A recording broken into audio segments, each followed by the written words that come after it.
Hi guys, Scott Henderson with MagicScott.com here in my new theater in my basement.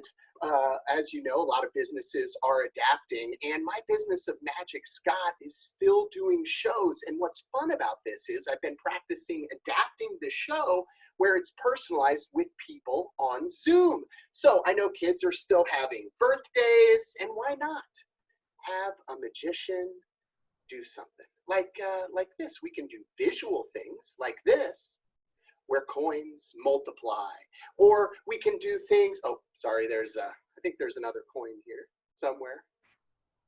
Oh, yeah, there it is.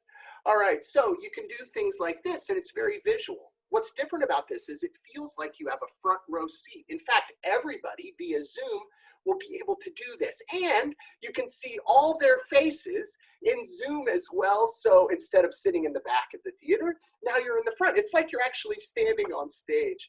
And I can do this, like I said, for kids' birthday parties, or I still do corporate shows, but I just do it via Zoom, and we can do your meetings that you're already having in Zoom, or if you want to do something and do a client kickoff, we can do things like that as well, just to keep people entertained.